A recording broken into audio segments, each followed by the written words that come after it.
হযরত ইমাম হাসান রাদিয়াল্লাহু আনহুকে বিষ পান করানো হলো, শরবতের সাথে বিষ পান করানো হলো। ইমাম সুয়ুতি রাহিমাহুল্লাহ তারিখুল খুলাফার মধ্যে তিনি লেখেন, ইমাম সুয়ুতি রাহিমাহুল্লাহ তারিখুল খুলাফার মধ্যে লেখেন, বিষের কারণে ইমাম হাসান রাদিয়াল্লাহু আনহু পবিত্র জিসম সুন্দর চেহারার অধিকারী ছিলেন। তাও কেমন চেহারা, আল্লাহর হাবিবের চেহারা যত সুন্দর, ইমাম হাসান রাদিয়াল্লাহু আনহুর চেহারা তেমন সুন্দর ছিল। নানার চেহারা তিনি পাইছিলেন, দেখতে প্রায় নানার মতো দেখা যাইতো, এত সুন্দর চেহারার অধিকারী ছিলেন তিনি। আহা, সেই দিন বিষ প্রয়োগের কারণে ওনার শরীর সবুজ বর্ণ ধারণ করলো। যখন বিষের কারণে বিষের ক্রিয়া বাড়তেছিল, হযরত ইমাম হাসান রাদিয়াল্লাহু আনহু হযরত কাসেমকে ডাক দিয়ে বলেন, কাসেম রে, তাড়াতাড়ি যাও, যাইয়া দেখো আমার ভাই হুসাইন কোন জায়গায় আছে, ডেকে নিয়ে আসো, আমার হুসাইনের সাথে আমার কথা আছে, তাড়াতাড়ি আনো, সময় আমার কম, বিদায়ের পালা মনে হয় ঘনায় গেছে। নানাজির ভবিষ্যৎবাণীর সময় বুঝি আমার ঘনায় গেছে। ইমাম কাসিম, তাড়াতাড়ি যাও, আমার ছোট ভাই হুসাইনকে ডেকে নিয়ে আসো। হযরত ইমাম হুসাইন মদিনার বাহিরে ছিলেন, দ্রুত গতিতে তাকে খবর দেওয়া হলো। উনি ঘোড়া দাবড়ায় তাড়াতাড়ি মদিনায় আসলেন।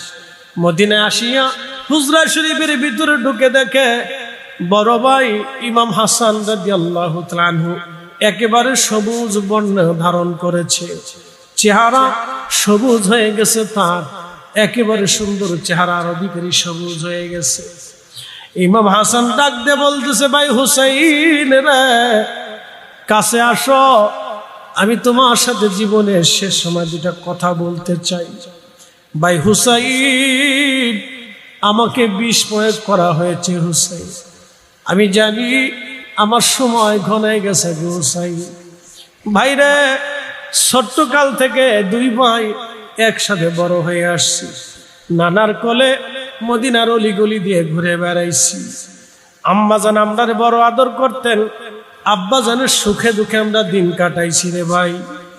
নানা রাহমাতুল লিল আলামিন বড় আদর করেছে, বড় ভালোবেসেছে আমাদেরকে। কাঁধে করে পিঠে করে নানাজি কাঁধে করে পিঠে করে আমাদেরকে বড় করেছে, কোলে করে রাখছে। আমরা ক্ষুধার্ত হইলে নানাজি কষ্ট পাইত, আমরা কান্না করলে আমরা নানা দৌড়ে এসে আমাদের কান্না বন্ধ করত। হুসাইন, আমারে বিষ প্রয়োগ করা হয়েছে, কিছু সময় পর আমি শাহাদাতের কোলে ঢলে পড়ব। আমি জানি হুসাইন রে, আমার মন চায় আমার নানাজি রওজা শরীফের পাশে যেন আমাকে দাফন করা হয়। কলিজার টুকরা ভাই রে আমার নানাজি রওজা শরীফের পাশে যেন আমাকে দাফন করা হয়। আমার কবরটা যেন নানাজি রওজা শরীফের পাশে হয়, কদমের দিকে করবি।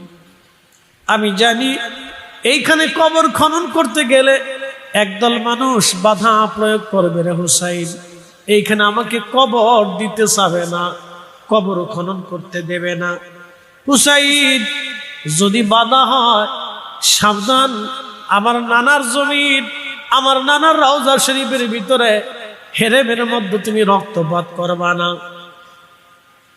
তাহলে আমারে নিয়ে জান্নাতুল বাকিতে সাইয়্যিদাতুন নিসাই আহলিল জান্নাহ আমার আম্মাজান ফাতিমাতুজ জাহরা রাদিয়াল্লাহু আনহার রওজা শরীফের পাশে আমার কবর দিবি, আমার আম্মাজানের রওজা শরীফের পাশে আমাকে দাফন করবি। ভাই আমার কলিজার টুকরা ভাই আমার হুসাইন, আমি ওসিয়ত করলাম, আমার ওসিয়ত তুমি রক্ষা করবা। হযরত আবু হুরায়রা রাদিয়াল্লাহু আনহু পাশে বসে বসে কান্না করতেছিলেন। আবু হুরায়রা বললেন, আমি সেই দিনের রাত সাক্ষী, ইমাম হাসান শাহাদাতের আগে ভাইকে ওসিয়ত করলেন, ভাই আমি জানি আমার জহরে শহীদ করা হবে, কিন্তু ভাই শুনে রাখো এরপরে তোমার পালা আসবে।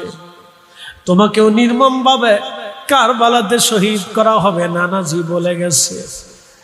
ভাই হুসাইনের, আমি তোমার বড় ভাই, তোমাকে ওসিয়ত করে যাইতেছি, কঠিন শাহাদাতের সময় ধৈর্য হারা হবে না। ভাই আমার কলিজার টুকরা, ধৈর্য হারা হবি না, ধৈর্যের সাথে থাকবি। ভাই হুসাইন রে, ধৈর্যের সাথে থাকবি। আমার নানার দিন, আমার নানার ধর্ম তোমাদের কাছে আমানত রেখে গেলাম। ভাই আমার কলিজার টুকরো, ভাই আমার শাহাদাতের পরে, আমার সুন্দর দাফনের ব্যবস্থা করবা। আমার আরেকটা ওসিয়ত, আমার সন্তান কাসেমের সাথে তোমার মেয়ে সাকিনার বিবাহ দেবা। আমি বড় আশাই ছিলাম আমার কাসেমের সাথে তোমার সাকিনার বিয়ে হবে, আমার সাকিনার সাথে আমার কাসেমের বিয়ে হবে। আমার শাহাদাতের পরে আমার সাকিনার সাথে আমার কাসেমের বিয়ে দিয়ে দিবা। প্রিয় উপস্থিতি হাজিরিন, খুবই মনোযোগের সাথে শুনবেন। রাহমাতুল আলামিন নবীজি দৌহিত্র ইমাম হাসান ডাক দিয়ে বলতেছে, বড় ভাইকে ডাক দিয়ে বলতেছে, ভাইজান আমার কলিজার টুকরা ভাই, আপনি শহীদ হয়ে যাইতেছেন, আপনাকে জহর খাওয়ানো হয়েছে, বিষ পান করানো হয়েছে। ভাইজান একটা বার শুধু নামটা বলে দেন, কে আপনাকে বিষ পান করাইছে। আমি হুসাইন আপনার পক্ষ থেকে প্রতিশোধ নিতে চাই। কে আপনাকে বিষ পান করিয়েছে? এই দুনিয়াতে আমি তার শাস্তি দেব, বিচার চাই। ভাইজান কে আপনাকে বিষ পান করাইছে, দয়া করে বলেন। ইমাম হাসান ডাক দিয়ে বলতেছে, হুসাইন আমি জানি আমাকে কে বিষ পান করাইছে, আমি ভালো করেই জানি, কিন্তু হুসাইন তোমাকে আমি তার পরিচয় বলবো না। হুসাইন কেন? এই জন্য জানো, আমি তার বিচার দুনিয়ার আদালতে চাই না। আমি হুসাইন তার বিচারটা হাসরের ময়দানে আল্লাহর আদালতে দিয়ে রাখলাম। দুনিয়াতে কোনো ফায়সালা আমি চাবো না, হাসরের ময়দানে তার ফায়সালার জন্য আমি এই বিচারটা হাসরের ময়দানের জন্য রেখে দিয়ে দিলাম। হুসাইন আমার পক্ষ থেকে কোনো প্রতিশোধ তুমি নেবা না। আমাকে নবীজি নানাজির রওজা শরীফের পাশে দাফন করবা। ইমাম হাসান ভাইয়ের সামনে শহীদ হইলেন। শহীদ হয়ে যাওয়ার পরে ইমাম হুসাইন রাদিয়াল্লাহু আনহু তিনি নবীজি রওজা শরীফের পাশে কবর খনন করতে গেলেন, যে ইমাম বড় ভাইয়ের ওসিয়ত অনুযায়ী আমার নানার রওজার পাশে তাকে দাফন করব। ঠিক মারওয়ান ইবনে হাকাম লোক লস্কর নিয়ে উমাইয়া বংশের মানুষদেরকে নিয়ে আসছে। ডাক দিয়ে বলতেছে, হুসাইন রসুলের রওজার পাশে ইমাম হাসানকে কবর দিতে আমরা দেব না।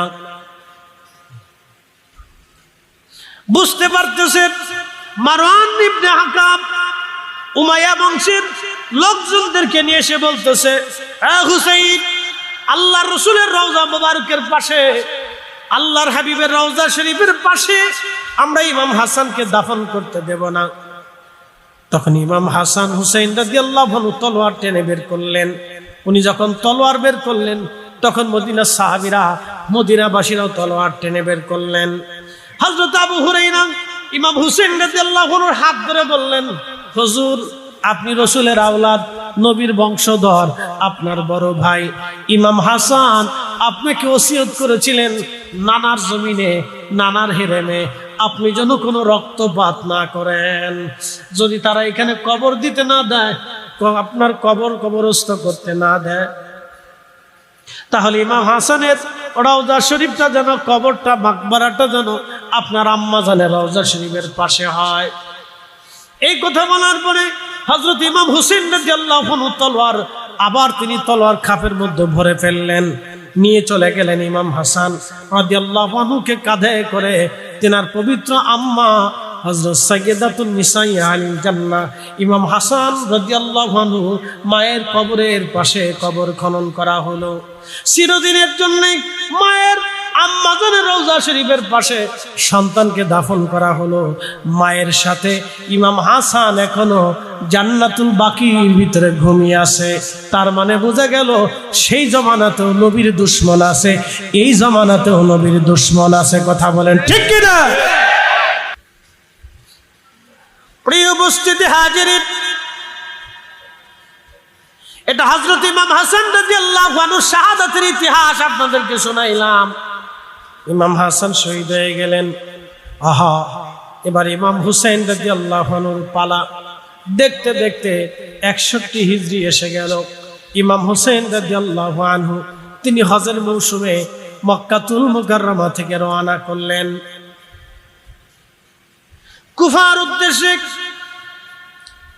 কুফার উদ্দেশ্যে রওনা দিতে দিতে কারবালার ময়দানে এসে বললেন, আহা সেই দিনটা কত কঠিন ছিল। কারবালার ময়দানে আসার পরে ধীরে ধীরে ধীরে ধীরে দিন আসতে লাগলো। আস্তে আস্তে 10ই মুহররমের দিন এসে গেল। আশুরা শাহরুল্লাহিল মুহাররম। এই আশুরার 10 তারিখে পৃথিবীতে বহু ঘটনা আল্লাহ ঘটিয়েছেন। আবার আশুরার 10 তারিখে আল্লাহ এই পৃথিবীতে একটা আশ্চর্য ঘটনা ঘটাবেন। কিয়ামত সংঘটিত হওয়ার আগে আল্লাহ কারবালার ঘটনা আশুরার 10 তারিখে ঘটিয়েছেন। আল্লাহ 9 তারিখেও ঘটাইতে পারতেন, 11 তারিখেও ঘটাইতে পারতেন, আল্লাহ অন্য কোনো মাসেও ঘটাইতে পারতেন। মুহররমের 10 তারিখ আল্লাহ কেন ঘটাইলেন? অবশ্যই আমার আল্লাহ রহস্য লুকানো আছে, ঠিক কিনা? রহস্য অবশ্যই আছে। রহস্য না থাকলে এই তারিখেই কেন?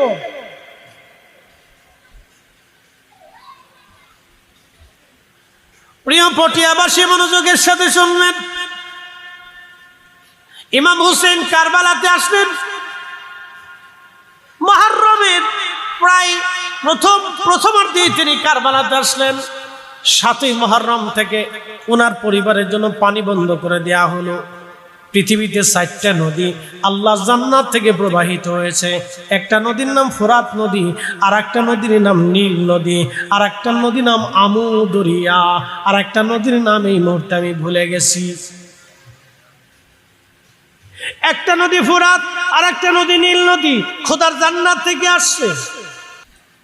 প্রিয় উপস্থিতি হাজিরিন, হযরত ইমাম হুসেন রাদিয়াল্লাহু আনহু 7ই মুহররম থেকে কারবালায় পানি বন্ধ হয়ে গেল। 10ই মুহররম আসলেন। 10ই মুহররম আসার পরে তিনি সকালবেলা ফজরের নামাজ পড়লেন, সাথীদেরকে নিয়ে দোয়া করলেন, সবার থেকে বিদায় নিলেন। সবাইকে বললেন আপনজনদের কাছ থেকে বিদায় নাও। মা সন্তান মায়ের কাছে বিদায় নিলেন, মা বিদায় নিচ্ছি, আর কোনোদিন দেখা হবে না, খেদমত করতে পারলাম না। মা খুশি মনে বিদায় দিয়ে বললেন, বেটারে খুশি মনে বিদায় দিলাম, চলে যাও তুমি জিহাদের ময়দানে, তুমি চলে যাও। আব্দুল ওহাব নামে একজন কারবালার ময়দানে শহীদ হয়েছিলেন। তিনি জানতেন না কারবালার ময়দানে ইমাম হুসাইন আসছে। মাত্র 17 দিন, কিছুদিন আগে আব্দুল ওহাব বিয়ে শাদী করেছিলেন। আব্দুল ওহাবের মা এসে বলতেছে, ওহাব রে, তুই আমার একটা মাত্র কলিজার টুকরা সন্তান, আজকে 17 দিন হলো তুই বিয়ে করেছিস।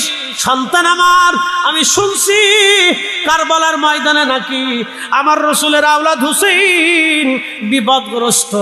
বেটারে এখন কি স্ত্রী নিয়ে আনন্দ ফুর্তি করবা না কারবালায় যাবা? আমি মা তোকে বললাম, সন্তান রে, পৃথিবীতে মানুষ বিভিন্ন কারণে মানুষ মারা যায়। বেটারে জান্নাতে যাওয়ার এর চাইতে আর সুবর্ণ সুযোগ আর কোনোদিন তুমি পাবা না। চিৎকার মেরে জোরে বলেন না মারহাবা। আমি জানি প্রেমে পাগল সে তো মদিনা, আমি জানি প্রেমে পাগল সে তো মদিনা। ওরে প্রেমানলে পুরে মরি, প্রেমানলে পুরে মরি, ওহে রব্বানা। আমি জানি প্রেমে পাগল সে তো মদিনা। সালাতুন ইয়া রাসূলুল্লাহ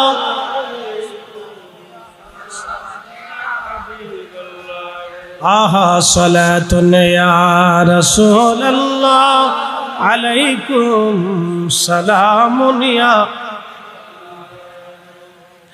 হযরত ওয়াহাব রাহিমাহুল্লাহকে মা ডাক দিয়েছে, বেটারে জান্নাতে যাওয়ার এর চাইতে সুযোগ আর কোনোদিন পাবি না। ছেলেরে আমি মা তোকে বিদায় দিলাম, আমি মা বিদায় দিলাম বেটারে, জান্নাতে যাওয়ার এর চাইতে আর সুযোগ হবে না রে বেটা, তাড়াতাড়ি যা, আমি মা তোকে বিদায় দিয়ে দিলাম, আমার হুসাইনের জন্য জীবন দিয়ে দে, কারবালার ময়দানে শহীদ হয়ে যা রে বেটা, আমার রসুলের মহাব্বতে জীবন দিয়ে দে। ছেলেরে এর চাইতে সুবর্ণ সুযোগ আর কখনো আসবে না। ছেলে তলোয়ার নিলেন, যুদ্ধের পোশাক পরে পড়লেন, যুদ্ধের পোশাক পরে বিবির সামনে গিয়ে দাঁড়াইলেন। তখন স্ত্রীর হাতের মেহেদি এখনো শেষ হয় নাই, বিবির হাতের মেহেদি হাতের মধ্যে তখনও লাগা। ডাক দিয়ে বলতেছেন, বিবিরে তোমার কাছ থেকে বিদায় নিতে আসছি, আমি শুনছি কারবালার ময়দানে আমার রসুলের আউলাদ ইমাম হুসাইন নাকি বিপদগ্রস্ত হয়ে গেছে, ইয়াজিদের সৈন্যরা নাকি তাকে ঘিরে ধরেছে, শহীদ করার জন্য বলে তারা আসছে। আমি শুনছি বিবিরে এর চাইতে সুবর্ণ সুযোগ জান্নাতে যাওয়ার আর কোনো সুযোগ নাই রে বিবি, দুনিয়াতে কোনোদিন তোমার সাথে আর দেখা হবে না স্ত্রী আমার, যদি সম্ভব হয় হাসরের ময়দানে হয়তো দেখা হতে পারে। বিবি বিবিরে মাত্র 17 দিন তোমাকে শাদী করে নিয়ে আসছি, সংসার করতে চেয়েছিলাম কিন্তু আর হলো না, আমারে কি তুমি বিদায় দিবা স্ত্রী আমার, আমার হকগুলি তুমি ক্ষমা করে দাও, তোমার হক আমি আদায় করতে পারি নাই। স্ত্রী ডাক দিয়ে বলতেছে, স্বামী রে আপনার মা সন্তানকে যখন শাহাদাতের জন্য বিদায় দিয়ে দিচ্ছে, বিবি ডাক দিয়ে বলতেছে, স্বামী আমি স্ত্রী হয়ে আপনাকে আর বারণ করতে পারবো না, আপনার মা যেখানে আপনাকে বিদায় দিয়েছে, স্বামী রে জান্নাতে যাওয়ার এর চাইতে সুবর্ণ সুযোগ আর জীবনে হবে না, আপনি চলে যান, চলে যান, আমি বিদায় দিয়ে দিলাম, আপনার প্রতি আমার কোনো অভিযোগ আর অনুযোগ নাই, স্বামীরা আমার মাফ করে দিন। স্ত্রী হিসেবে স্বামীর খেদমত হয়তো আদায় করতে পারি নাই, দুনিয়াতে আর কোনোদিন হয়তো দেখা হবে না, হাসরের ময়দানে আপনার সাথে আমার দেখা হবে, স্বামী আমার বিদায় দিলাম, চলে যা, জান্নাতে যাওয়ার এর চাইতে সুন্দর সুযোগ নাই। আব্দুল ওয়াহাব তিনি চলে এসে ইমাম হোসেন রাদিয়াল্লাহু আনহুর পক্ষে কারবালার ময়দানে জিহাদ করেছিলেন, বহু কাফেরকে জাহান্নামে পাঠাইয়া নিজেও শহীদ হয়েছিলেন, তিনি শাহাদাতের অমীয় সুদা তিনি পান করেছিলেন। একবার জোরে বলা যাবে কে মারহাবা।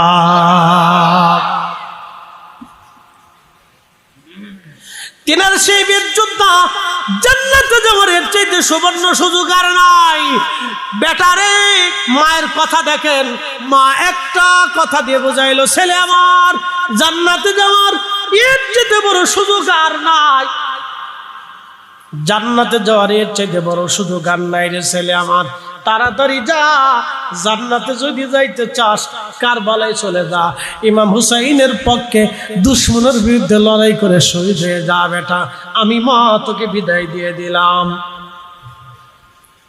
তাহলে সেই মা কত বড় ধন্য মা, ধন্য মায়ের ধন্য সন্তান আব্দুল ওয়াহাব হাসতে হাসতে জাহান্নামে সেই দিন চলে গেলেন ইমাম হুসাইন রাদিয়াল্লাহু আনহুর পক্ষে লড়াই করে। সেই দিন শুধু আব্দুল ওয়াহাব না, এরকম বহু জনে শহীদ হইয়া আল্লাহর জান্নাত সেই দিন তারা কিনে নিয়েছিলেন। সেদিন শুধু আব্দুল ওয়াহাব না, আরো বহু জনে খুদার জান্নাত নিয়েছিলেন, আর একজনের জান্নাত নিয়েছিলেন, তার নাম হযরত আব্বাস আলামদার রাদিয়াল্লাহু আনহু। আব্বাস আলামদার রাদিয়াল্লাহু তাআলা আনহু তিনি পতাকাবাহী প্রধান সেনাপতি ছিলেন। পতাকা হাতে করে ইমাম হুসাইন রাদিয়াল্লাহু আনহুর সামনে দাঁড়িয়ে গেলেন, দাঁড়াইয়া পতাকা দিয়ে বললেন, ভাইজান আপনার পতাকা আপনাকে ফেরত দিয়ে দিলাম, নানা রাহমাতুল লিল আলামিনের পতাকা আপনাকে দিয়ে দিলাম, আমাকে বিদায় দেন। হযরতে জয়নুলের কান্নার আওয়াজ আসলে আমার কলিজায় বিধে, হযরতে আলী আসগরের কান্নার আওয়াজ আসলে আমার কলিজায় বিধে, সাকিনার কান্নার আওয়াজ আমার কলিজায় ব্যথা লাগে, জয়নবের কান্নার আওয়াজ আমার কলিজায় ব্যথা লাগে। আমার শাহাদাতের চাইতে কঠিন যন্ত্রণা হচ্ছে এদের কান্নার আওয়াজ। আমাকে বিদায় দেন, আমি ফোরাত থেকে পানি আনার জন্য যাইতেছি। মশক একটা হাতে নিয়ে ফোরাত নদীর সামনে যায় দেখলেন হাজার হাজার সৈন্যরা ব্যারিকেড দিয়ে দাঁড়িয়ে আছে। জিজ্ঞেস করলেন, হে ইয়াজিদের সৈন্যরা, তোমরা মুসলমান না তোমরা খ্রিস্টান? ওরা জবাব দিল, আমরা মুসলমান। তো মুসলমান যদি হও, ইমাম হুসাইনের পরিবার আজকে পানির তৃষ্ণায় কাতর, কলিজা তাদের শুকায় গেছে। ছোট্ট শিশু আলী আসগরের কান্না, ছোট্ট শিশুর কান্নার আওয়াজ আসলে আমার কলিজায় বিধে। হযরত জয়নুল আবেদিনের কান্নার আওয়াজ আসলে আমার কলিজার মধ্যে বিধে। নবী পরিবারের কান্নার আওয়াজ আমার কলিজার মধ্যে বিধে আসে। তোমরা যদি মুসলমান দাবি করো, তাহলে যেই নবীর কারণে মুসলমানিত্ব পাইছো, ওই নবীর আওলাদের জন্য ফোরাত নদী থেকে এক মশক পানি তোমরা দিয়ে যাও। সেই দিন তাদের মায়া লাগে নাই, ডাক দিয়ে বলতেছে, আব্বা সালামদার, জীবন নিয়ে যদি ফিরে যেতে চাস, জীবন নিয়ে চলে যেতে পারিস, তোকে আমরা সুযোগ দিয়ে দিলাম, তুই চলে যা। আর যদি পানি নিতে আসিস, তাহলে অবশ্যই মৃত্যুবরণ করতে হবে। আব্বাস রে, আর একটা কথা শুনে রাখ, ফোরাত নদীর এক ফোঁটা পানি ইমাম পরিবারের জন্য কোনো বরাদ্দ নাই। আব্বা সালামদার বললেন, বুঝতে পেরেছি, এখন তাহলে তলোয়ার ছাড়া আর কোনো ফয়সালা হবে না।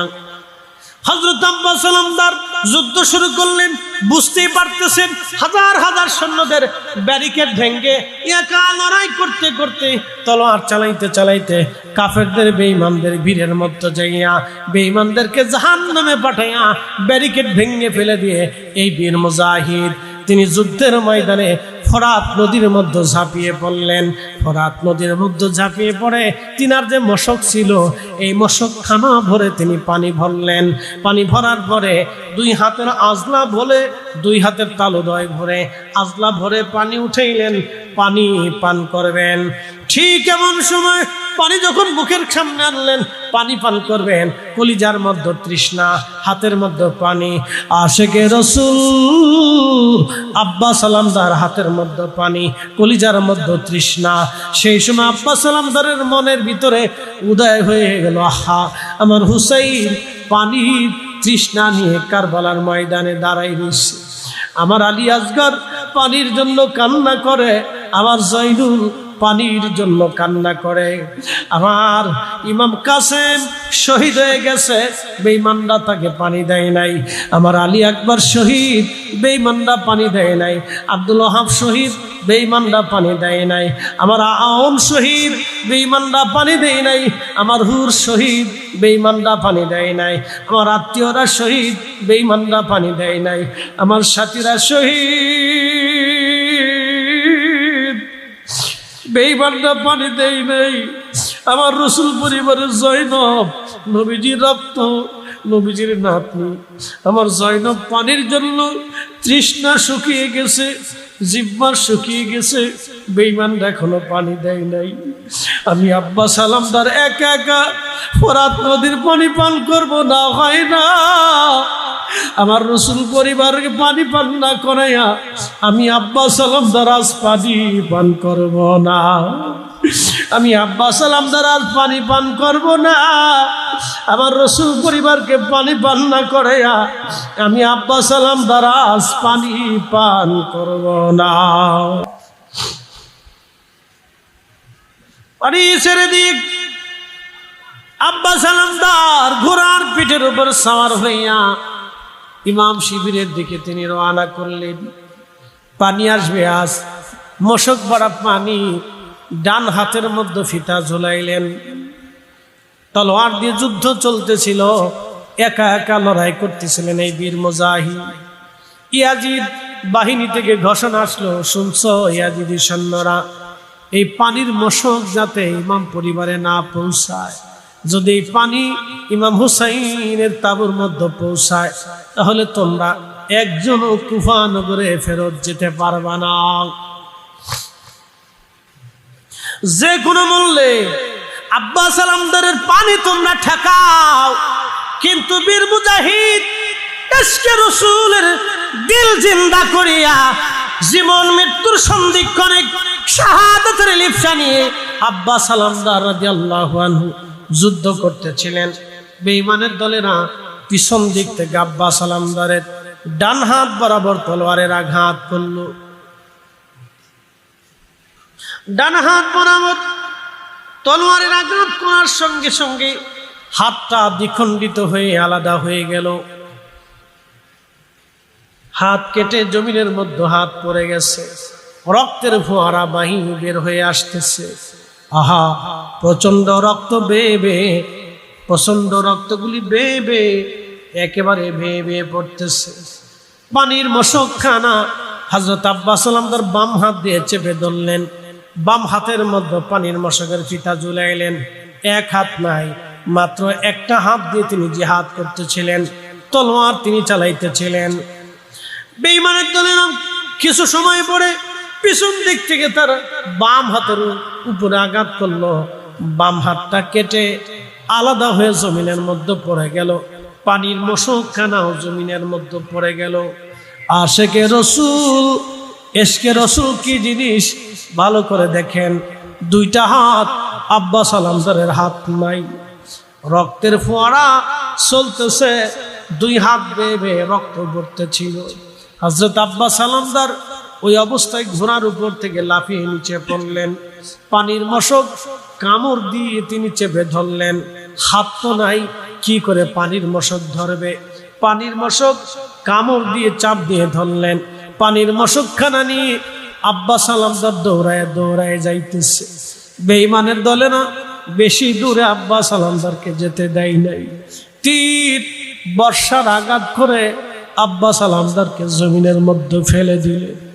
জমিনের মধ্যে যখন আব্বাস সালামদার পড়ে গেলেন, আহা আব্বাস সালামদার রাদিয়াল্লাহু আনহুকে ওই জমিনের ভিতরে তীর আর বর্ষার আঘাত করে করে নির্মম ভাবে তাকে হত্যা করা হলো, শহীদ করা হলো। শহীদ হয়ে গেলেন আব্বাস সালামদার। ওই পানির মশকগুলি তারা বর্ষা দিয়ে খুশিয়ে খুশিয়ে পানির মশকখানা ফুটে করে সমস্ত পানিগুলি কারবালার ময়দানে ধুলাবালির মধ্যে পানি ফেলে দিল।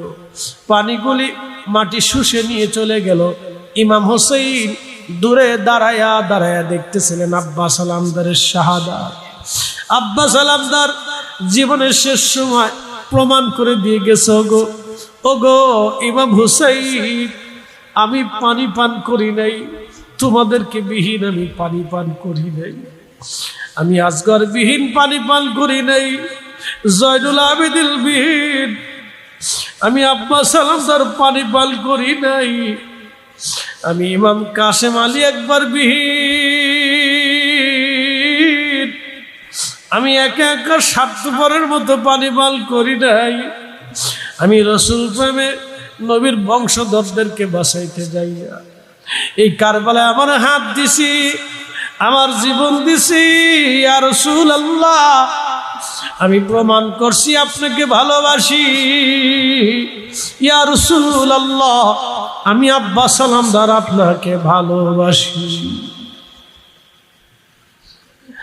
হযরত ইমাম হোসেন আসলেন, খণ্ডিত দেহ, বিচ্ছিন্ন হাত, হাত পাগুলি গুছিয়ে গুছিয়ে নিয়ে কোলের ভিতরে করে আব্বাস সালামদারকে নিয়ে ইমাম হোসেন শহীদদের কাতারের মধ্যে তাকে শোয়ায় রাখলেন। শহীদদের কাতার বাড়ি হয়ে গেল। ঠিক আজও আব্বাস সালামদার রাদিয়াল্লাহু আনহুর পবিত্র মাজার থেকে পানি বের হয়ে আসে। ওনার মাজারে গ্রানাইট পাথর দিয়ে মাজার ঘেরা, একেবারে টাইলস করা, পাথর দিয়ে টাইলস করা। ওই পাথরের ভিতর থেকে ঘামের মতো পানি বের হয়ে আসে, পানিগুলি জমা হয়ে আসে। অটোমেটিক পানি আসতে থেকে কোথা থেকে পানি আসে কেউ জানে না। সেই দিন তিনি পানির জন্য শহীদ হয়েছিলেন। আমার আল্লাহ প্রমাণ করে দিলেন শহীদরা মরে না, ঠিক কিনা? শহীদরা মরে না, শহীদরা মরে না। রহস্য তো অবশ্যই আছে, কেন তিনি 10 তারিখে শহীদ হলেন? রহস্য অবশ্যই আছে। যদি তিনি 10 তারিখে শহীদ না হতেন তাহলে মুসলমানদের হৃদয়ে এমন আঘাত আসতো না, কলিজা ছিঁড়া কান্না আসতো না। সোহাদায়ে কারবালা স্মরণ করে মুসলমান চোখের পানি ফেলে ফেলে কাঁদতো না। এই কান্না কিয়ামতের ময়দানে আমাদেরকে আল্লাহর হাবিবের কদমে মোবারকে জায়গা করে দিবে। শুনছেন পটিয়াবাসী, এইভাবে ধীরে ধীরে সবাই শহীদ হয়ে গেল। আলী আসগর শহীদ, সবাই শহীদ। ইমাম হুসেন রাদিয়াল্লাহু আনহু তিনার বিদায়ের পালা এসে গেল। তলোয়ার হাতে নিলেন, বাবার দেওয়া জুলফিকার তলোয়ার হাতে নিলেন। সৈয়দুশ শুহাদা হযরত আমির হামজা রাদিয়াল্লাহু তাআলা আনহুর বর্মটা গায়ে দিলেন। আল্লাহর হাবিবের দেওয়া সবুজ পাগড়িখানা মাথার উপরে বাঁধলেন। সবুজ পাগড়ি মাথায় বেঁধে আহা হযরত জয়নব রাদিয়াল্লাহু আনহাকে কাছে ডাকলেন। জয়নবকে ডেকে বললেন, বোন জয়নব রে, বিদায় নিচ্ছি, দুনিয়াতে আর কোনোদিন তোমাদের সাথে আমার দেখা হবে না। জয়নব রে বোন আমার, দুইটা ওসিয়ত আমি তোমার জন্য রেখে যাচ্ছি। এক নাম্বার ওসিয়ত বোন আমার, আমি আমার জয়নুল আবিদিনকে উম্মতের জন্য রেখে গেলাম, নানার উম্মতের জন্য। আমার বোন জয়নব রে শুনে রাখ, আমার জয়নুল আবিদিনকে নানার উম্মতের জন্য রেখে যাইতেছি। সন্তানের মতো আদর করবি, কষ্ট দিবি না বোন আমার। দুই নাম্বার ওসিয়ত, আমি শহীদ হয়ে যাওয়ার পরে আমি জানি ওরা আমার দেহকে খণ্ড বিখণ্ড করবে, আমার উপর অত্যাচার করবে। আমার সাকিনা আমারে বড্ড বেশি ভালোবাসে, আমি আমার মেয়েটাকে বড় বেশি ভালোবাসি। বোন রে, আমার সাকিনা রে আমার লাশের পাশে যেতে দিবি না, মাতম করবি না, বুক ছিড়বি না, কাপড় ছিড়বি না, চুল ছিড়বি না। বোন রে আমার শাহাদাতের পরে আমার সাকিনা আমার লাশের কাছে যেতে দিবি না। বোন রে 3 নাম্বার ওসিয়ত, দুনিয়ার কোন রাজা বাচ্চার কাছে আমাদের ফয়সালা টানতে যাবি না। বোন রে 4 নাম্বার ওসিয়ত তোমাকে জানাইতেছি, যদি কোনোদিন মদিনায় যাও, মদিনার কারো বাড়িতে আগে যাবি না রে বোন, সবার আগে আমার নানা রওজা শরীফের পাশে দূরে বসে যাবি। আমার জয়নুলকে বলবি, আমরা 3 দিন ক্ষুধার্ত ছিলাম, 3 দিন আমাদের পানি বন্ধ ছিল, আমার চোখের সামনে সন্তানদেরকে শহীদ করেছিল। আমি আমার আলী আসগরকে পানিবিহীন শহীদ করেছিল, আমার আলী আকবরকে পানিবিহীন শহীদ করেছিল, আমার কাসেমকে পানিবিহীন শহীদ করেছিল, আমার আত্মীয় স্বজন আমার শুভাকাঙ্ক্ষীদেরকে পানিবিহীন শহীদ করেছিল।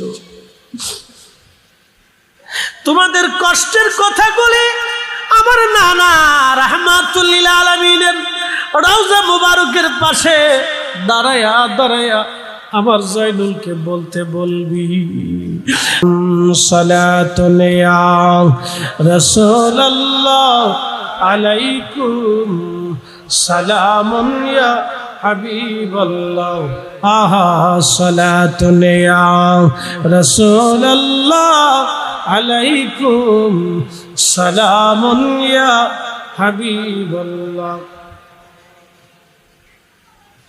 হযরত ইমাম হুসাইন জিহাদের ময়দানে চলে গেলেন। প্রচন্ড যুদ্ধ হলো সেই দিন। উনি একা, সামনে হাজার হাজার বেঈমান দাঁড়ানো। একসাথে বলবেন কি আল্লাহু আকবার। ইসলাম জিন্দা হোতা হে হর কারবালা কি বাত। সেই দিন যদি ইমাম হুসাইন বেঈমানের সামনে মাথা নত করতেন তাহলে আমরাও মাথা নত করতাম। সেই দিন যদি উনি বেঈমানের সামনে মাথা নত করতেন তাহলে আমরাও মাথা নত করতাম। সেই দিন যদি উনি বেঈমানদের সামনে লিয়াজু করতেন তাহলে আমরাও লিয়াজু করতাম। সেই দিন যদি তিনি সন্তানদের দিকে মায়া করিয়া তাহলে বেঈমানের সামনে মাথা নত করতেন, কিয়ামত পর্যন্ত ইসলাম বলে ইসলাম থাকতো না। ইমাম হুসাইন যদি সেই দিন শহীদ না হতেন, মিথ্যার সামনে মাথা নত করতেন, ইসলাম বলে কোনো ইসলাম থাকতো না। নবীর ইসলাম দুনিয়ার কারবালার ময়দানে সেদিন ভুলণ্ঠিত হয়ে যাইত। ইমাম হুসাইন মাথা উঁচু করে নানার উম্মতকে মাথা উঁচু করে রেখে দিয়ে গেছে। এ সুন্নিরা, আমরা রাসূলের ইশকে আমাদের জীবনকে কুরবানি করতে প্রস্তুত, আহলে বাইতের ভালোবাসা দিয়ে আমাদের জীবন উৎসর্গ করতে প্রস্তুত, সাহাবায়ে কেরামের তাজিম মহব্বত দিয়ে আমরা আমাদের জীবনকে রাঙ্গাইতে প্রস্তুত। এজন্য আমরা আল্লাহর ওলিদেরকে ভালোবাসি। আমরা সুন্নি, আমরা সুন্নি। সুন্নিরা মাথা নত করে না, আল্লাহর ওলিরা কখনো কোনোদিন কারোর সামনে মাথা নত করে নাই। খাজা বাবা আজমিরি পৃথিবীর সামনে মাথা নত করে নাই, মুজাদ্দিদ আল ফেসানি সম্রাট আকবরের সামনে মাথা নত করে নাই, শাহজালাল আমিনী গোরগোবিন্দের সামনে মাথা নত করে নাই। আমরা আউলিয়া কেরামের রুহানি আওলাদ, আমরা বেঈমানদের সামনে মাথা নত করব না। কথা বলেন ঠিক না বেঠিক? হযরত সাইয়েদুনা মুসা আলাইহিস সালাম হাতের লাঠি দিয়ে আঘাত করলেন সাগরের ভিতরে। সাগরের মধ্যে 12টা রাস্তা হয়ে গেল। মুসা আলাইহিস সালাতু ওয়াস সালাম এই 12টা রাস্তা দিয়ে 12টা কওমকে সাগরের ভিতরে নামিয়ে দিলেন পার হয়ে যাওয়ার জন্যে। যেই দিন তিনি পার হলেন এবং ফেরাউন পানির মধ্যে ডুবে মারা গেল তার দলবল সহ, সেই দিনটা ছিল আশুরার 10 তারিখ। রহস্য আছে। এইরকম পৃথিবীতে অনেক আশ্চর্য ঘটনা আমার আল্লাহ আশুরার 10 তারিখে ঘটিয়েছেন। আবার একটা আশ্চর্য ঘটনা আল্লাহ আশুরার 10 তারিখে আমাদের জন্য রেখে দিয়ে দিলেন।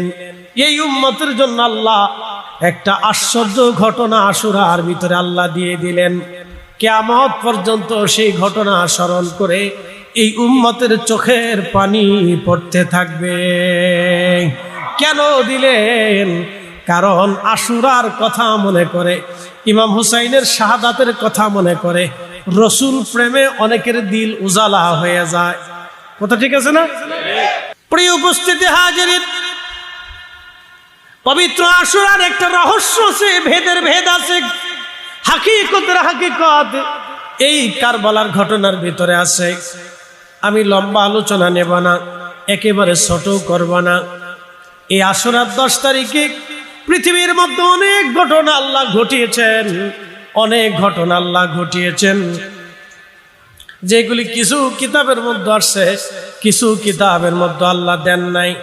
অনেক ঘটনা আমার আল্লাহ ঘটিয়েছেন মুহররমের 10 তারিখ। অনেক আশ্চর্য ঘটনা ঘটেছে। প্রিয় উপস্থিতি, এই কারবালার ঘটনা আসার আগে হযরত ইমাম হাসান এবং হুসেইন রাদিয়াল্লাহু আনহুমা 2 জন ভাই ছিলেন। আল্লাহর নবী রাসূল করিম সাল্লাল্লাহু আলাইহি সাল্লাম 2 জনকে বড় আদর করতেন। আল্লাহর মেহবুব তাদেরকে বড় যত্ন করে লালন পালন করতেন। তারা ক্ষুধা পাইলে আল্লাহর নবীর কষ্ট হতো, তারা কান্না করলে নবীজি ব্যথা পাইতেন। তারা কান্না করলে আল্লাহর হাবিব হুজরা মুবারক থেকে দৌড়াইয়া হযরত ফাতেমা রাদিয়াল্লাহু আনহার ঘরের মধ্যে যাইতেন। হযরত ফাতেমার সাথে নবীজি রাগারাগি করতেন, ফাতেমা রে, তাদেরকে কেন কষ্ট দাও? তুমি কি জানো না আমার হাসান হোসেন কষ্ট পাইলে আমি রসুলের অন্তরে ব্যথা লাগে? একবার জোরে বলা যাবে কি মারহাবা? প্রিয় উপস্থিতি হাজিরিন, খুব মনোযোগ দিবেন।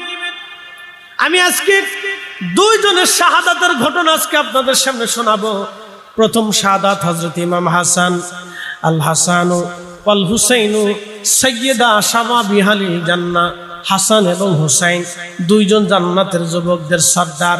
আল্লাহর নবী বললেন, আল হাসান ওয়াল হুসাইন ইবনা, হাসান এবং হুসাইন আমার আওলাদ, আমার বংশধর। মান আহাব্বাহুমা ফাকাদ আহাব্বানি, তাদেরকে যারা ভালোবাসবে তারা আমি নবীকে ভালোবাসবে।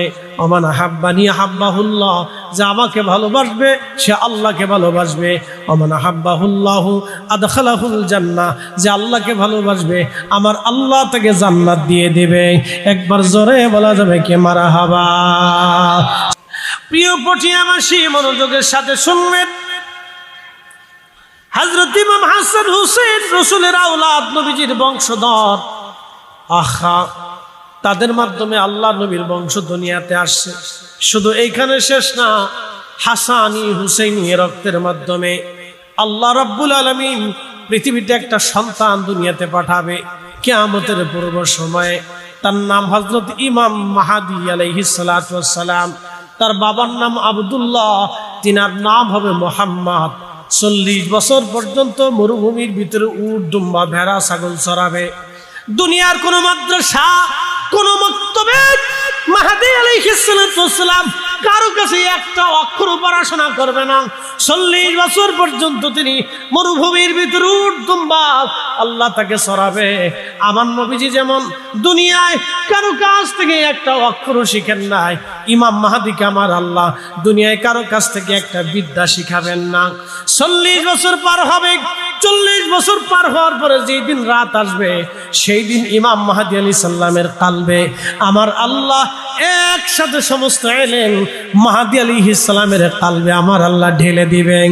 আল্লাহ নবী ডাক দিলেন, সাহাবীরা তোমরা শুনে রাখো, আমার হাসান আর হুসাইন দুইজনের রক্তের মাধ্যমে ইমাম মাহদীকে আল্লাহ দুনিয়াতে পাঠাবে।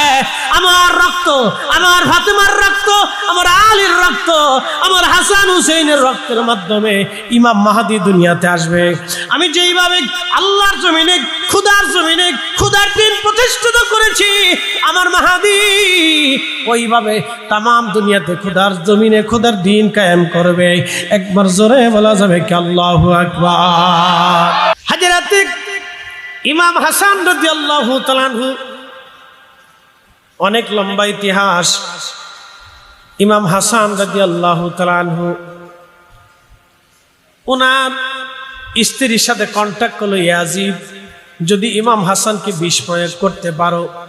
ইমাম হাসানের সাথে, ইমাম হাসান রাদিয়াল্লাহু আনহুর সাথে হযরত মুয়াবিয়া রাদিয়াল্লাহু আনহুর একটা সন্ধি হয়েছিল। এই সন্ধির ভিতরে হযরত ইমাম হাসান লিখেছিলেন যে হযরত মুয়াবিয়ার ইন্তেকালের পরে আমি হব মুসলিম মিল্লাতের খলিফা। যদি আমি বেঁচে থাকি আমি হব মুসলিম মিল্লাতের খলিফা আপনার ইন্তেকালের পরে। এই শর্ত অনুযায়ী দুইজনের সাথে একটা মিট হলো, সন্ধি হলো। সন্ধি হওয়ার পরে মুয়াবিয়া রাদিয়াল্লাহু আনহু চলে গেলেন। হযরত ইমাম হাসান রাদিয়াল্লাহু আনহু মদিনায় ফিরে আসলেন। মদিনায় ফিরে আসার পরে ইয়াজিদের চিন্তা হলো, ইয়াজিদের টেনশন হলো, যদি ইমাম হাসান পৃথিবীতে বেঁচে থাকে তাহলে আমি আর রাজত্বগিরি পাবো না, অতএব ইমাম হাসানকে দুনিয়া থেকে সরাই দিতে হবে। সেই জন্য ইয়াজিদ চক্রান্ত করে বিষ প্রয়োগ করলেন ইমাম হাসান। ইমাম হাসান রাদিয়াল্লাহু আনহুর অনেক স্ত্রী ছিল।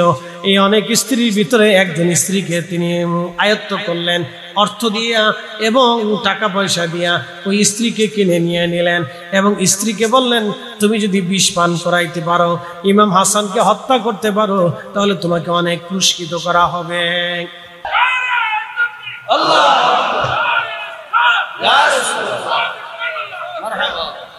জাগো সুন্নি মুসলমান, শোনো সুন্নি মুসলমান, জাগো সুন্নি মুসলমান, শোনো সুন্নি মুসলমান। ময়দানেতে প্রমাণ হবে, ময়দানেতে প্রমাণ হবে, আসেনি ঈমান তোমার, আসেনি ঈমান। সুন্নি মুসলমান, জাগো সুন্নি মুসলমান। আমরা হলাম নবীর সেনা, ভয় করি না বুলেট বোমা। কথা ঠিক কিনা? আমরা হলাম নবীর সেনা, ভয় করি না বুলেট বোমা। ইতিহাসে লেখা আছে কারবালার প্রমাণ।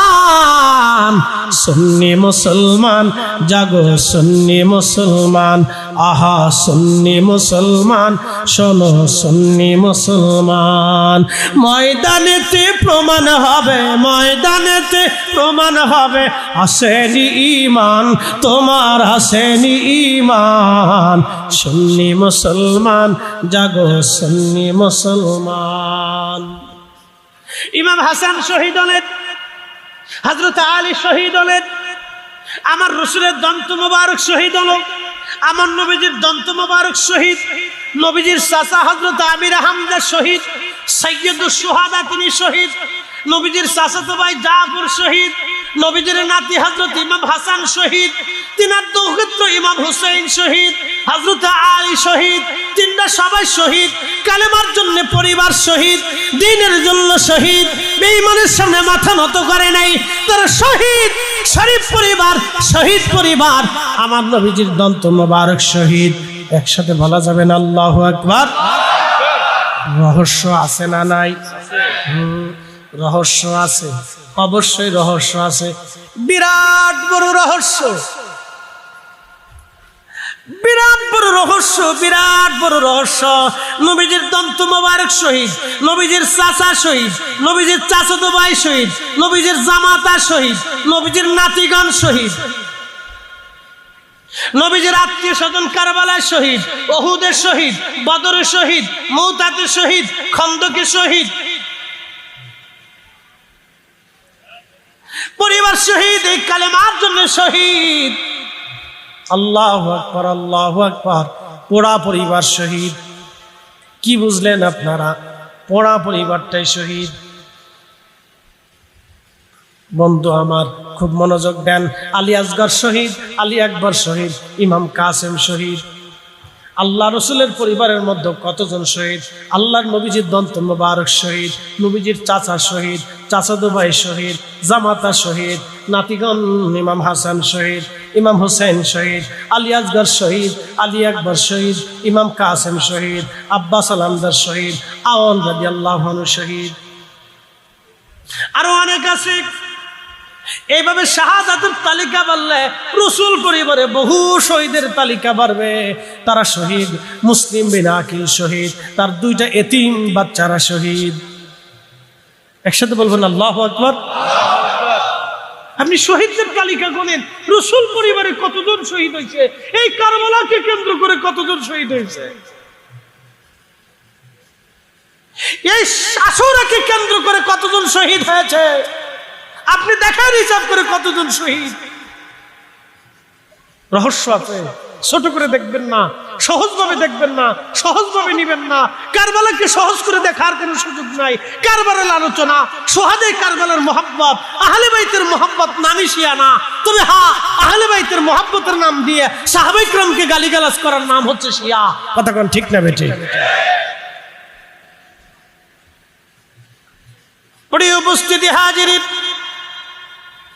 কথাগুলি সারা জীবনের জন্য মনে রেখে দিবেন আপনি, নোট করে রেখে দিবেন আপনি। রসুল পরিবারের কতজন শহীদ হয়ে গেল, আহা, তালিকা করলে দীর্ঘ তালিকা হয়ে যাবে। আল্লাহর নবীর পরিবারের এতজন পুরুষ নারীকে তিনি শহীদদের কাতারে রাখা আল্লাহর হাবিব কিয়ামতের ময়দানে আল্লাহর আদালতে দাঁড়ায় যাবে। রহস্য কি?